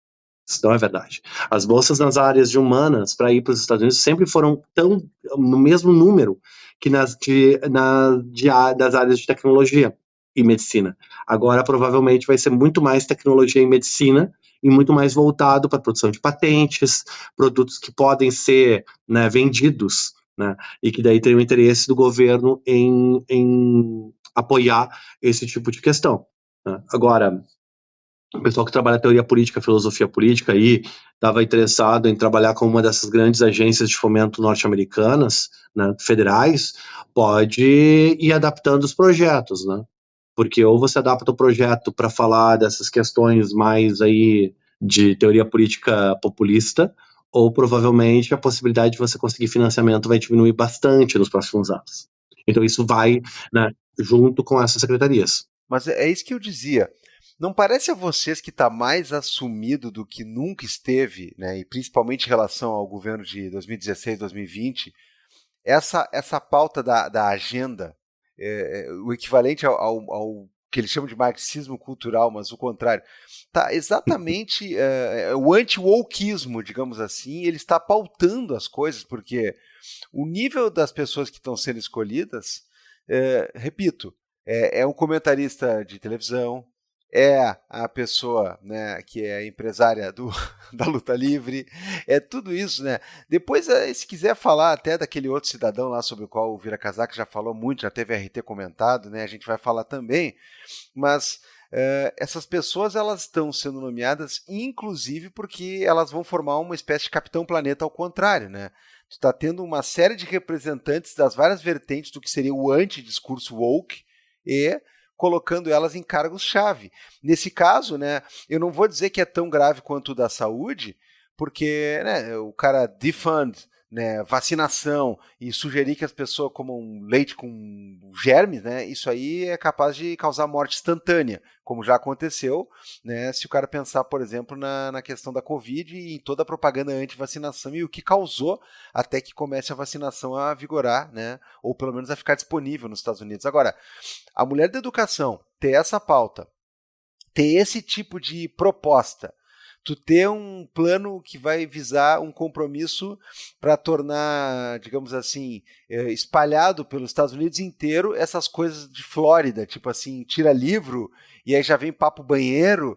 Cara, isso aí é bastante preocupante. Não que não tenha sido preocupante, não que os democratas sejam santinhos ou coisa parecida, mas me parece que há uma preocupação, inclusive, de acenar, como eu já disse agora há pouco, para os seus parceiros desse tipo de viés no mundo, que os Estados Unidos vai voltar a ser, né, a maior liderança desse tipo de coisa que poderia haver. Eu acho que aponta muito bem aí para uma tendência dentro desse gabinete. Tu falou de anti-wokeismo, anti-intelectualismo, mas também eu usaria um outro termo, e eu sei que nas próximas semanas nós vamos falar mais sobre isso, mas que é a questão do neopopulismo, né, ou do populismo com novas roupagens. Eu indico muito que todo mundo leia a entrevista que o Bannon deu semana passada. Eu passo o link para você, agora não fugiu o nome da revista, mas ele declarou com todas as letras: esse é o governo do populismo, que a ideia é fazer um governo populista. Eu acho que a gente não pode subestimar o impacto que um governo populista vai ter dentro dos Estados Unidos nesse momento de vulnerabilidade política norte-americana. Entende? Os democratas podiam ter se tornado mais populistas antes, eles escolheram continuar numa discussão mais de elite do ponto de vista, a gente vai falar disso daqui a pouco, né? Mas essa administração parece estar apoiando um populismo retórico, mas não um populismo no sentido de medidas de, por exemplo, investimento público ou de construção de malha pública ou de presença do Estado e auxílio, medidas de auxílio. Não, isso não. É um populismo retórico, é um populismo na questão do fechamento de fronteiras, é um populismo na questão de ataque à imigração, né? E a imigração, ponto, apesar da galera da extrema direita tá dizendo que o Trump não está sendo suficientemente agressivo na questão da migração legal, né? Mas a gente vai ver nas primeiras semanas do governo Trump o maior movimento de extradição da história dos Estados Unidos. Eles estão falando em milhões de extraditados nas primeiras semanas de governo, tá? Isso vai ser muito impactante, e a população americana quer isso. E o Trump vai usar esses números de extradição, que são números para todos os efeitos, do ponto de vista internacional, criminosos, como parte de mérito. Tipo, nós tiramos esses imigrantes aqui. Todo esse populismo, eu acho, é uma aceleração, sim, do que a gente viu entre 2016 e 2020, ok? Então, lembrando sempre, os republicanos nunca tiveram o que eles têm agora. Os republicanos, por 2 anos, vão ter a presidência, o Senado, o Congresso, a Câmara e a Suprema Corte. Não, qual é o freio? Tudo. O freio são os estados, ok? E o freio é a crença que daqui a 2 anos o prospecto de uma eleição que poderia virar, porque não está tão longe assim, né? Então, para a Câmara, por exemplo, é coisa de 5 candidatos, ok? Para o Senado, coisa de 7 senadores. Não está tão longe assim. Mas só que daí a questão é, você realmente quer fazer essa aposta? Que 2 anos de populismo desenfreado e governo sem freio vão enfraquecer o Trump? E que isso vai levar os congressistas a se moderarem? Por medo de não serem reeleitos? Cara, essa é uma aposta meio demente. Porque, tipo, então você acredita que os congressistas que têm a maioria no Congresso, Senado e Câmara, vão se moderar porque eles têm medo da eleição daqui a 2 anos? Você já viu um republicano, seu idiota? Dá vontade de perguntar, tipo, escuta, tu acha que os republicanos são o quê? Democratas? Você acha que esse cara vai agir como? Tu acha que ele vai... não, vai se moderar porque ele tem medo de perder a eleição. Tu tá de brincadeira, né? O cara vai fazer absolutamente de tudo para passar tudo que tem para passar, dificultar os processos eleitorais em nível federal e fazer lobby no nível estadual. Outra coisa que a gente tem que falar é da procuradora-geral, né? Da Pam Bondi. Porque a Pam Bondi, que está substituindo aquele sociopata do Matt Gaetz, né? O Trump tinha nomeado um sociopata chamado Matt Gaetz para ser o procurador-geral, tá? E agora ele botou a Pam Bondi. Só que o problema da Pam Bondi, na minha opinião, é que ela é muito mais competente que o Gaetz. Eu preferi o Gaetz, tá? Porque a Bondi, ela é uma baita articuladora política, ela é lobista republicana na Flórida, e ela era advogada do Trump no processo de impeachment. A mulher, ela sabe muito de política congressional. Uma pessoa como essa dentro da Procuradoria-Geral, eu acho que o equivalente, né, sendo uma Procuradora-Geral da República, é mais ou menos o equivalente à PGR, o Attorney General. Acho que o Gival pode me corrigir. O Attorney General, ele faz tanto o papel da Procuradoria quanto da Promotoria no Brasil, tá? Ele faz as duas coisas. Então ele é um procurador e promotor geral da República, nos dois níveis. É que a figura do Procurador-Geral da República é só o Ministério Público Federal, né? Então ele é como se fosse, né, o chefe maior do Ministério Público da União, e ele também é o, entre aspas, acusador de alguns casos, mas aí ele continua como procurador, né? Exatamente, é isso aí. Então, colocar Bondi nesse papel é muito interessante porque está colocando alguém que entende de política distrital, alguém que entende de processos de lobby, e alguém que vai proteger o interesse dos grupos de lobby, dos grupos de intervenção distrital republicanos. Ou seja, a gente vai ver no nível federal nenhum tipo de receio em implementar política distrital que favorece os candidatos republicanos na próxima eleição, gurizada. Então, política de alienação de voto, tudo aquilo que a gente já conversava sobre, né, as eleições norte-americanas, vai ficar ainda mais campeonato carioca, né? Então, a Bondi, ela é um dos quadros mais perigosos dentro desse governo Trump, porque, para mim, ela traz aquela pergunta que é sempre muito desconfortável de fazer. O que acontece quando a gente tem pessoas que são competentes em serem uns grandes desgraçados? Porque uma coisa é você estar lidando com um bando de personagem dos irmãos Coen no Queime Depois de Ler, né, no Burn After Reading. Uma coisa é você estar lidando com pessoas que estão fora do elemento delas. Galera que escreve artigo, faz um documento num computador aberto com um monitor aparecendo piscando escrito golpe de Estado. Né? Uma coisa é você lidar com esse tipo de idiota, e esse tipo de idiota quase consegue fazer um estrago gigante. Outra coisa bem diferente é você estar lidando com pessoas que são boas no que fazem.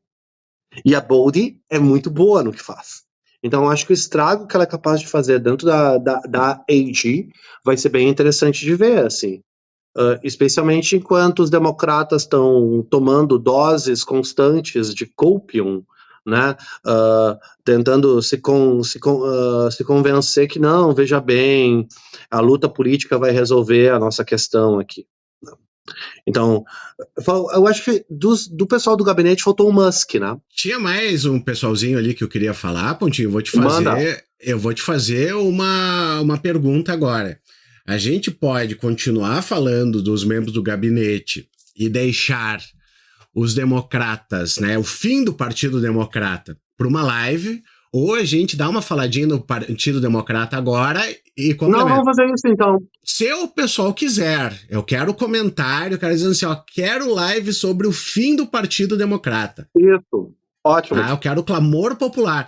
E daí até o final do ano ali a gente combina uma data quando fechar o quadriênio, né? E daí a gente faz uma live sobre, né, todo esse negócio que, assim, tem muita coisa sobre isso aí. Eu não queria deixar para 20 minutos aqui. Eu vou pra live de biquíni, já tá combinado. Tá, eu pego um biquíni aqui bacana. Então, porque assim, vamos falar do Musk e do Ramaswamy ali, né?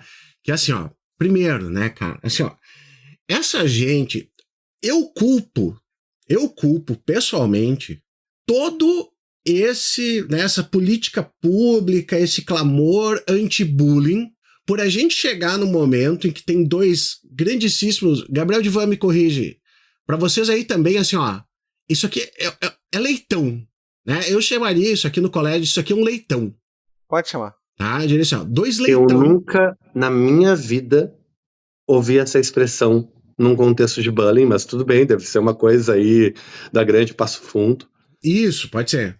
Tu nunca chegou por causa disso, leitão. Não, meus colegas não sabiam o que era um leitão. Ou pro Musk eu cheguei pra ele, leitão, sabe? Assim, porque assim, Pontinho, chega esses dois caras e não basta, né?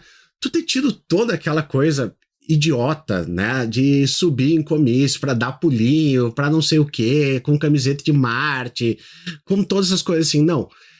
Tu coloca eles numa pseudo-secretaria que não existe, né? Cujas iniciais, então vai ser o Department of Government Efficiency, cujas iniciais da Doge, por causa da Dogecoin. Que é o nome da moeda dele, né? É o meme antigo, né? E é o nome da moeda do Musk. Assim, cara, é de uma coisa constrangedora, tremenda, né? Ainda mais para quem viu todo esse processo ali do que ele fez no Twitter, que basicamente ele tá chegando e dizendo, vou fazer a mesma coisa, a gente vai economizar 1 trilhão em um ano.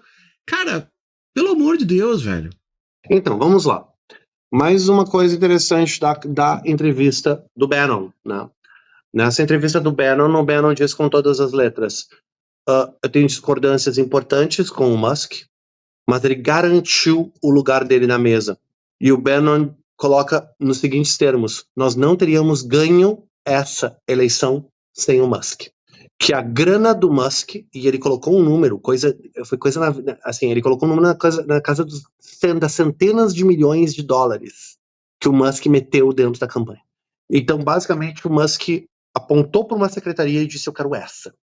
E, na realidade, se tu vê a entrevista do Trump para o Musk, lá no X, que foi nos primórdios da campanha, ali o Musk já diz, opa, uma secretaria de desburocratização ia bem, hein? Gostaria muito de poder contribuir. Ali a carta estava dada. Agora só um negócio, Pontinho, tá? Pra aproveitar aqui, assim, dentro desse negócio de um monte de podcast e canal do YouTube, coisa falando de onde é que perdeu, teve gente que chegou e disse assim, o investimento do Musk no X valeu a pena. Eu não tô comprando essa, eu não tô achando que o X tenha tido participação. Esse dinheiro de fora, o negócio que foi ali que a gente comentou já a respeito em live, dele ter feito sorteio para quem se registrasse, etc e tal, beleza.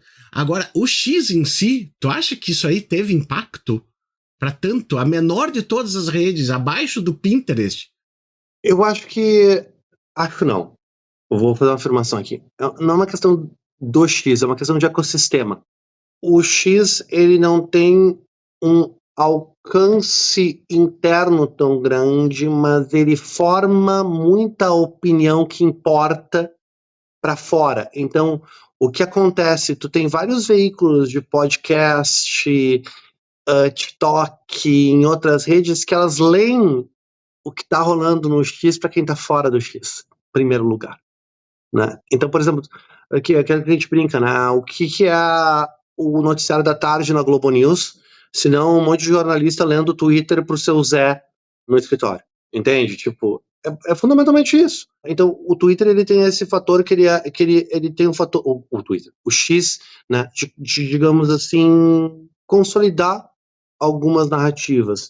Se o investimento valeu a pena, eu acho que ele conseguiu uma plataforma que serve para multiplicar e criar linguagem para ele, entende?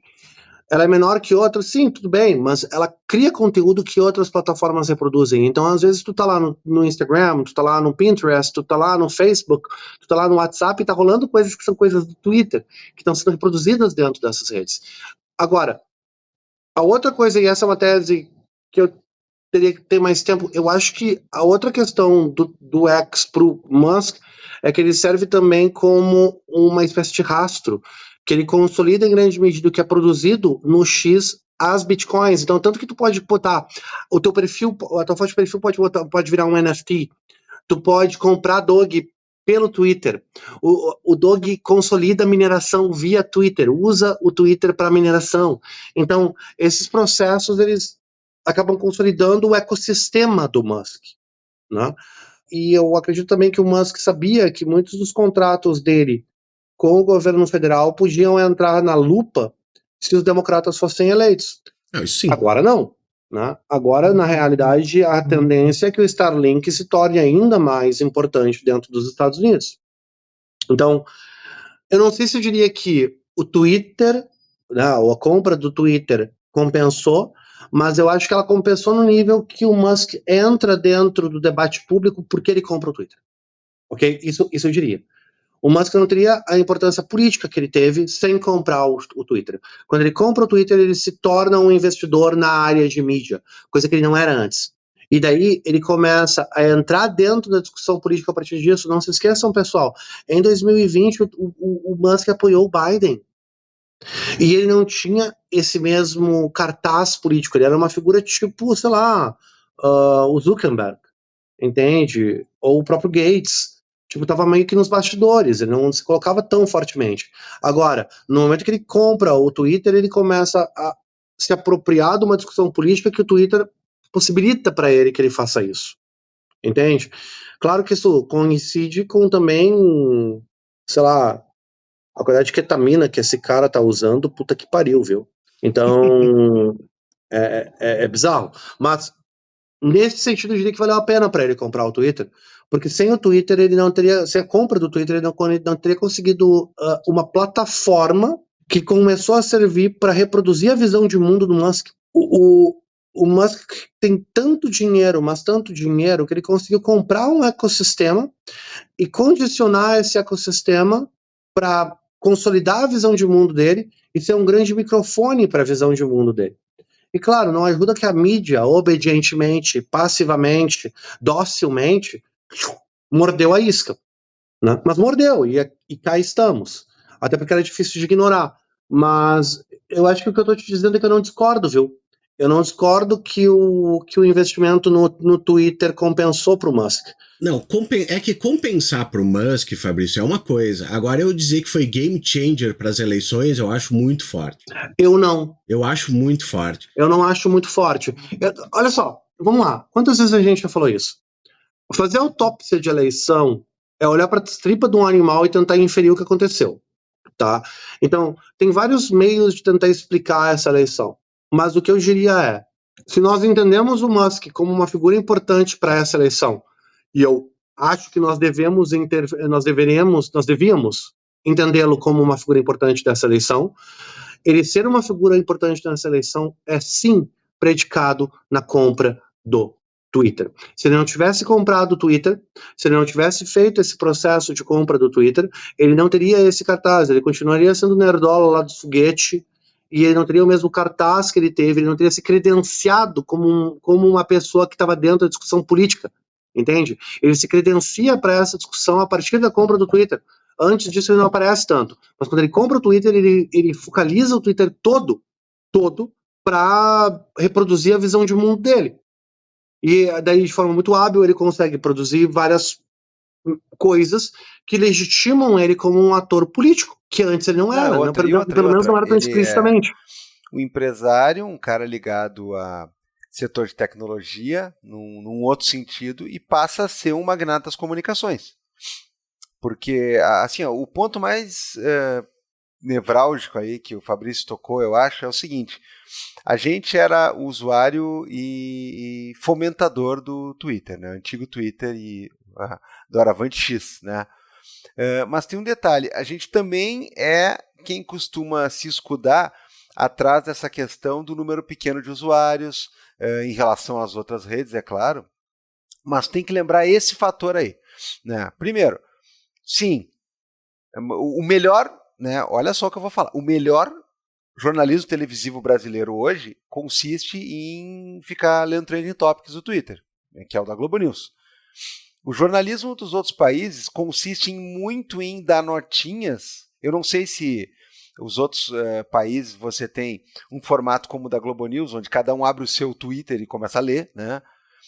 Mas certamente dão notinhas a partir de coisas que ali foram fomentadas. Então, assim, existe um valor oculto que, na verdade, não é tão oculto dessa rede, que tem que ser catalogado, porque pode ser que a redezinha lá dos videozinhos de anime tenha 350 milhões de usuários a mais que o Twitter. Agora, é muito maluco como as outras redes e as outras formas de comunicação se pautam pela velocidade dessa. Então, sim, é uma aquisição que, para além do que o Felipe já colocou nos 2 RTs comentados aí, que fizeram muito sucesso esse semestre, para além de ser uma coisa que é para lidar com a autoestima desse cara, que é um frangalho absoluto, a gente tem aqui sim uma jogada de cacife, né? Então ele não é só assim, o rico dos carros lá e dos foguetes que dão errado. Não, ele é o cara de uma plataforma de comunicação. Ele tem uma forma de mexer diretamente com o eleitorado, ele quer se cacifar, e aí eu vou dizer uma coisa, para algum político, o da vez, e o que faz sentido para ele, foi o Trump. Mas eu não descarto que ele vá tentar oferecer serviços como esse aí, e joga 1 milhão para cima, tipo Silvio Santos e tudo mais, para outros políticos em outros cenários. Eu acho que a tendência é ficar colado nesse tipo de discurso, mas eu não sei nem se daqui a pouco o Trump não começa a ficar pouco para essa galera, né? Porque sabe-se lá o que vem. Então, essa é uma bela questão, que é a relação do Vance com o Musk, a relação do Vance com o ecossistema que financia o Musk, ou que financiava ali o Peter Thiel, toda essa turma. E se o Vance daí é o futuro, né, dessa questão. Ou se o próprio Peter Thiel não vai querer se meter em política no futuro, que seria very cringe, né, muito estranho. Agora, o futuro está posto nessas figuras. E a grana que esse cara é capaz de mobilizar, a forma como ele é capaz de mobilizar dinheiro, vai trazer bastante consequência para como a economia é pensada. Porque, de novo, a influência que esse cara vai ter não é brincadeira, não. E se você ouvir as últimas declarações dele, ele disse que quer fazer com o governo federal o que ele fez com o Twitter, né? Que é redução de pessoal. Redução de pessoal. Substituição de pessoal. Automação. Dentro de uma máquina, do tamanho da máquina administrativa norte-americana, a gente não sabe que tipo de consequência isso pode ter, né? Mas a primeira consequência que vai ter é populista. É o quê? É o papo de caça-marajá. Acabar com o privilégio, acabar com essas posições. E isso ressoa muito no público que vota no Trump e ressoa mais ainda no público que não entende muito bem a complexidade da estrutura administrativa do Estado. Então, para quem está de fora, quem não é cracudo de política, o fato de você poder fazer essas demissões vai soar como, puxa, eu nem sabia que essas pessoas existiam. Mas elas sabem que você existe. Elas têm uma função dentro da manutenção de uma estrutura do Estado. Você retirar essa estrutura, como é que vai ser as consequências, né? A gente viu ali no início do Twitter, quando ele comprou o Twitter, o servidor ficava caindo. Mas o servidor cair é uma consequência limitada. É diferente se alguma estrutura do Estado sofre por meses para se adaptar à falta de pessoal, né? Qual que vai ser a consequência disso em nível interno? Sei lá. A gente está navegando um terreno totalmente novo. Mas o poder que o Musk e o Vivek vão ter nesse governo não é pequeno, não. Pelo contrário, eu acho que o Musk teve a secretaria que ele quis, ok? Que ele quis. Ele poderia ter apontado para qualquer outra. Seria tipo o Shapiro se a Kamala tivesse ganho. O Shapiro ia pegar a lista de secretarias e dizer, eu quero essa aqui, ó. Por quê? Porque é uma figura que foi determinante para a vitória, né? No caso, o Musk. Tanto pela grana que ele botou, pela forma como ele mobilizou o discurso. Tem uma virada muito nítida. Tem uma virada muito nítida na eleição, na discussão, na vibe. Num certo momento ali, na transição entre setembro e outubro, que é quando eu começo a mandar os mapas pro Divan dizendo que o Trump ia ganhar. Né? O Divan ficava puto comigo. Exemplo, o Trump vai ganhar, logo depois do debate, que é quando o Musk entra com tudo na campanha. E aí é uma série de coisas coordenadas. E tu pode atribuir a qualquer uma delas a vitória do Trump.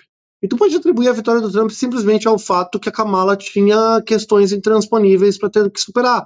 Mas a gente deixa para outra conversa. Não, cara, eu acho que é isso aí. E eu acho que eu vou te deixar para uma outra oportunidade. A gente pode fazer um episódio sobre como a Oprah ferrou os Estados Unidos. Tá? Porque também tem o Dr. Oz, né? A Oprah nos deu o Dr. Oz, Dr. Phil, o João de Deus, né, cara? Tem um monte de gente, assim, que é engraçado que ela participou desse negócio aí. Eu acho que a gente pode discutir também como a questão da cultura de celebridade e de game show mudou a forma como nós vemos a própria administração, né? O fenômeno da administração de forma geral. E aí você transforma a administração pública num grande show, que é uma leitura que muita gente faz, que um dos problemas principais do governo Biden é que internamente ele foi boring, foi chato. O Biden era tedioso, gago, velho, caquético, a administração era boring, técnica, sem drama, e que se atrapalhou. Por quê? Porque dentro dessa cultura de celebridade, né? Pois é, mas eu fui traído aqui, eu queria falar para os ouvintes que eu fui enganado. Em algum momento anterior a isso, a gente falou que ia comentar a questão do perdão para o loucaço Hunter Biden, né? Pelo visto, isso aqui vai ficar para um outro momento. Para live, se o pessoal quiser live de biquíni. Viu só? Os caras trabalham aqui. Eu vim inocentemente aqui, eu estou chegando aqui de uma semana intensa onde eu não pude gravar o episódio da semana anterior. Um abraço aí para os nossos amigos aí que supriram, né, a lacuna, se não de um jeito até melhor. E eu cheguei aqui e disseram assim, nós vamos falar de várias coisas, inclusive do perdão por Hunter Biden, né? É crack, é loucura, fotos estranhas em banheiras e tudo mais. Mas não mente, Divan. Não mente, Divan. Tu dava rolê com o Biden, com o Hunter Biden se ele te convidasse, né? Cara... não mente pra gurizada. Não mente pra gurizada. É a mesma coisa que eu perguntar pra ti, assim, ó. Em 2003, tu iria na festa do Puff Daddy? Mas é claro que sim! Então. Eu ia embora na hora que o troço esquentasse, mas assim... Pô, como é que você se priva da oportunidade de dar rolê com o Hunter Biden, cara? Não. Aí só tem essa vida, irmão. Eu conheço uma meia dúzia de tatu desse que me leva pro buraco aí, meu, e não sei, cara. Depois do quinto ou sexto, pra mim é tudo a mesma coisa. Tá? Mas esse aí tem helicóptero. Tá. Depois a gente vê. Mas enfim. Né? Na volta a gente compra. É por aí. Tu acha que faltou alguém da gente comentar? Eu acho que não, Fabrício. Eu ia falar do embaixador para a França, mas daí vai ser o nosso gancho. Tá, mas assim, ali mas era o gancho para falar do Biden, né? Isso. Então, mas ali já tá mais na paz. Se o pessoal sentir falta de alguém ou de alguma coisa que a gente não falou, comenta ali que a gente fala na live. Tranquilo. Exatamente. E a gente também pode trazer ali no Instagram, né? Botamos uns cortezinhos ali pra galera pedir mais coisa, falar mais de alguém. Mas eu acho que dos principais a gente conseguiu contemplar. E aí, sempre ressaltando pro pessoal, gurizada, as nomeações, elas estão articulando nomeações que são nomeações, mais que são carne vermelha para base trumpista, populista, nomeações que são mais de tentar comunicar algum tipo de business as usual, né, para os congressistas republicanos das antigas. Mas, não se esqueçam, o Partido Republicano é o partido do Trump. Não existem republicanos não trumpistas. São a miragem. Ok? São a miragem. O que existe é o partido do Donald Trump, que é o Partido Republicano. É um partido centralizado numa figura, é um partido populista, centralizado na figura de Donald Trump. Que se fosse, mais uma vez, se a gente transportasse isso para, vamos dizer, El Salvador. Oligarca da construção civil domina Partido Conservador em El Salvador. Essa era a notícia da CNN. Entende? Porque é isso, né? É isso que aconteceu agora, terminou de se consolidar. Essa consolidação, como a gente já tinha falado nas lives e tudo mais, e o que esse gabinete está combinando, tá mostrando, é uma mudança de vibe. é uma vibe shift, é uma mudança de visão de mundo dentro da direita norte-americana, e eu diria mais, dentro da fotografia do momento, pelo menos, dos Estados Unidos com relação a processos políticos. Mas não se esqueçam, em 2008, a gente achou que tinha consolidado uma onda progressista irreversível. Um negro chamado Barack Hussein tinha ganho não só a presidência dos Estados Unidos, ele tinha ganho em Indiana. Indiana votou num negro chamado Barack Hussein, que tinha nascido no Havaí. E em 2010 tinha tudo acabado. Começou o Tea Party, os democratas começaram a perder espaço. Então, assim, esses processos muitas vezes parecem estar consolidados, mas a política ela é muito dinâmica. Qual é a questão aqui? A questão aqui é que a gente não está lidando com pessoas que têm qualquer apreço pela democracia. E essa é uma questão interessante. Nisso, a gente está vendo uma mudança que esse gabinete se representa muito bem. Ele não é um gabinete de consensos democráticos do pós-guerra. Não é. Ele é um gabinete formado por pessoas que não acreditam no consenso democrático do pós-guerra em grande medida. Que acham que consenso democrático do pós-guerra é ou coisa de molenga ou coisa de ateu. O único cara minimamente convencional nesse gabinete é o Marco Rubio. E o Marco Rubio já provou mais de uma vez que ele vai para onde o vento levar ele. Então, sabe o que vai acontecer com o Marco Rubio? Eu vou falar para vocês agora. O Rubio tem 3 caminhos. Um caminho no qual ele começa a desobedecer o Trump, ou querer ser um secretário de defesa de Estado convencional, e o Trump manda ele para a rua e bota um loyalista. Um caminho no qual ele gruda no Trump, vendo no Trump o futuro do partido, querendo continuar nessa posição de estar no ouvido do Trump e ter, né, o poder que uma secretaria como a Secretaria de Estado norte-americano te dá. Ou terceira via, ele começa a alegar que ele estava resistindo de dentro para, diante de um fracasso desse governo, poder dizer, mas eu estava de dentro para combater. Uma coisa tipo o ministro da Saúde lá do Bolsonaro, o primeiro, como é que é o nome dele? Sabe de quem eu tô falando? Tá, o primeiro é o Mandetta? Mandetta. Uma coisa meio Mandetta, entende? Não, quando eu percebi onde é que eu tava, eu saí. Bueno, tudo isso para dizer o seguinte, a gente vai ver uma série de medidas desses gabinetes que são medidas anti-estruturais, no sentido da estrutura clássica do governo norte-americano. Só que agora com uma diferença. Em 2016, essa galera foi pega de surpresa ganhando a eleição. Em 2024, eles já conhecem a estrutura e vão entrar sabendo o que querem fazer. Né? Então, isso aí vai ser muito interessante, porque, especialmente daí, a gente pode discutir isso em outro programa, para pensar no que isso vai, como é que os democratas estão prontos para responderem a isso. E eles não estão. Está muito claro que eles não estão. E em 2016, 2018, a gente via a eleição do Trump como um sinal do final do Partido Republicano, que o Partido Republicano estava morrendo, mesmo dentro do MEIGA. O pessoal, não, o Partido Republicano tem que morrer. E o que a gente viu? Que o cinismo das elites republicanas é tão grande, mas tão grande, que eles vão aceitar o Trump desde que o Trump faça algumas das coisas que eles querem que eles façam, principalmente na parte financeira e de desregulamentação. Enquanto os democratas estão sendo completamente incapazes de reagir à crise interna dentro do partido. Tu tinha uma eleição desse tamanho, o que os democratas optaram a fazer no final da eleição, gente? Chamar a porra da Liz Cheney pra ir pra Michigan. A Liz Cheney. A Liz fucking Cheney. Filha de um criminoso de guerra do tamanho do Cheney. Vamos pro Michigan com a Liz Cheney. Vamos fazer campanha em Iowa com a Liz Cheney. Apagaram todo o conteúdo mais progressista da campanha da Kamala em favor de um... não, o que aconteceu? E agora o Partido Democrata não tem liderança. Quem é a liderança do Partido Democrata?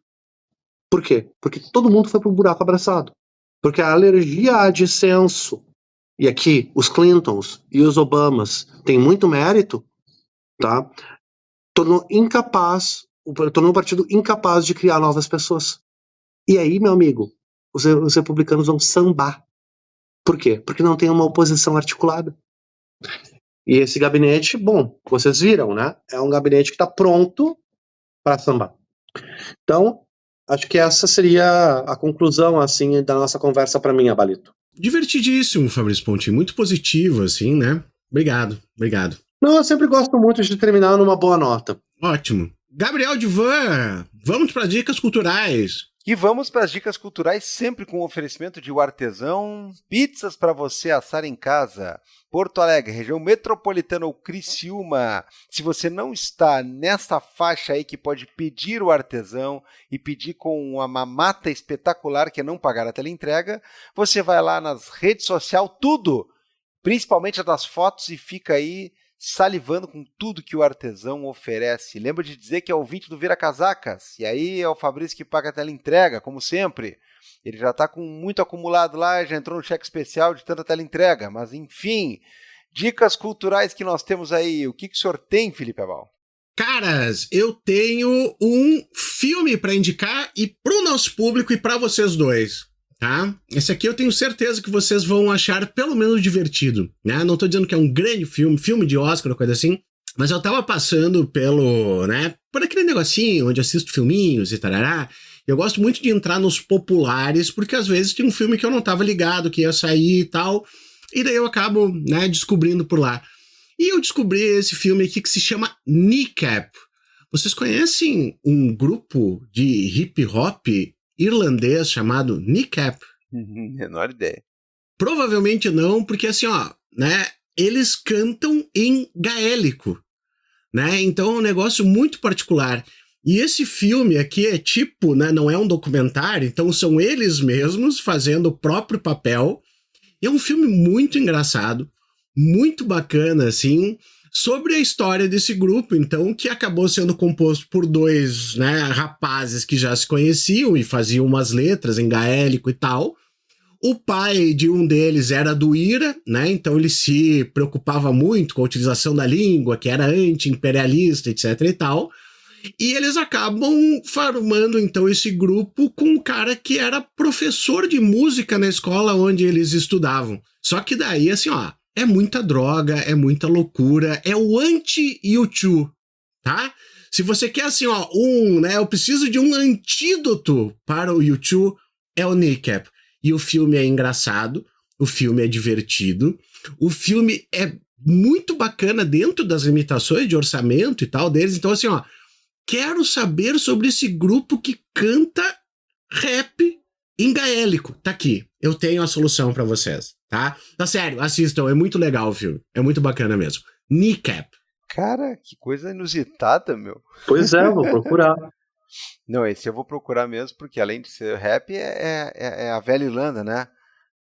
A velha Derry. Bom, a minha dica cultural é um livro. E é um livro que eu li na semana passada, é uma novela bem curta, então você aí que está reclamando assim, não, eu quero começar a ler um livro, é muito grande, agora começa as festas de fim de ano, aquelas coisas que não tem relação nenhuma, só pro cara não ler nada, né?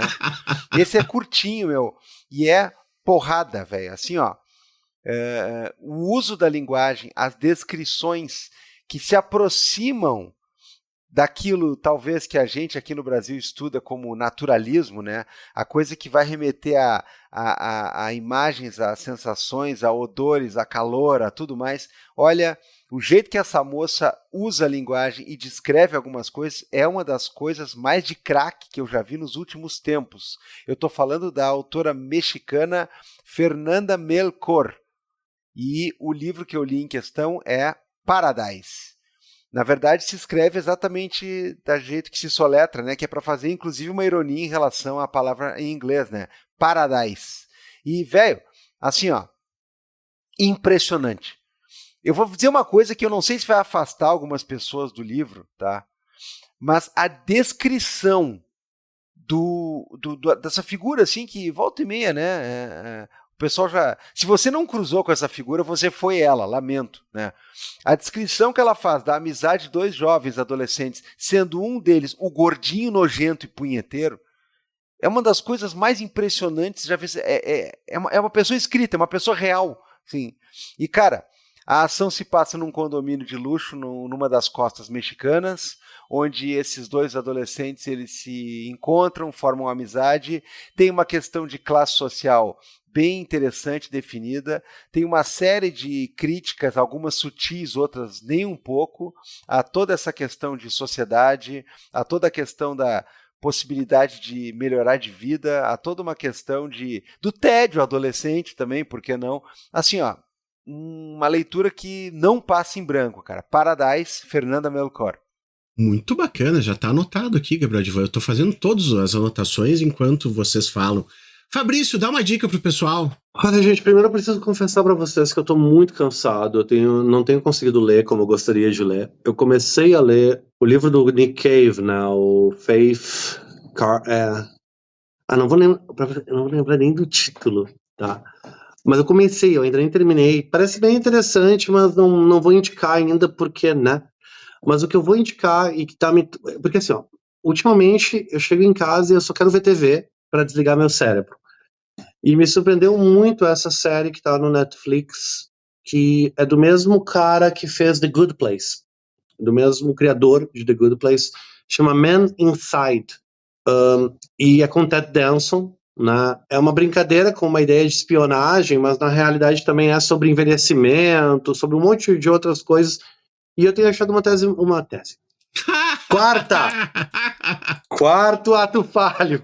Cara, eu tenho achado uma série muito sensível. Então, fica a dica, mas eu vou até me desculpar com o pessoal, porque realmente eu tô muito boring. Tipo, sabe aquele momento que tu chega, minha vida é trabalho, eu não tô conseguindo assistir as coisas com muita qualidade, então eu tenho pouca coisa para indicar nesse momento, assim, pessoal, peço desculpas. Mas Man Inside vale a pena. Maravilha, Fabrício Pontinho, maravilha, Gabriel Divan. Ótimo, pessoal, terminamos mais um episódio aqui. Bom... Nós somos Man Insider, como é que é o nome? Man Insider. Man Inside, o homem dentro. Entendi. Entendi. Mas fora isso, nós somos homens inocentes. Homens normais. We're just innocent, man. Agora eu quero um gif do Fabrício falando assim. We're just innocent, man. We're just normal, man. Que ótimo. Vamos lá, né? Então tá, galera. Temos o Vira Casacas. Vamos dar um tchau aí. Vamos dar tchau. É o que resta. Tchau, tchau, galera. Tchau.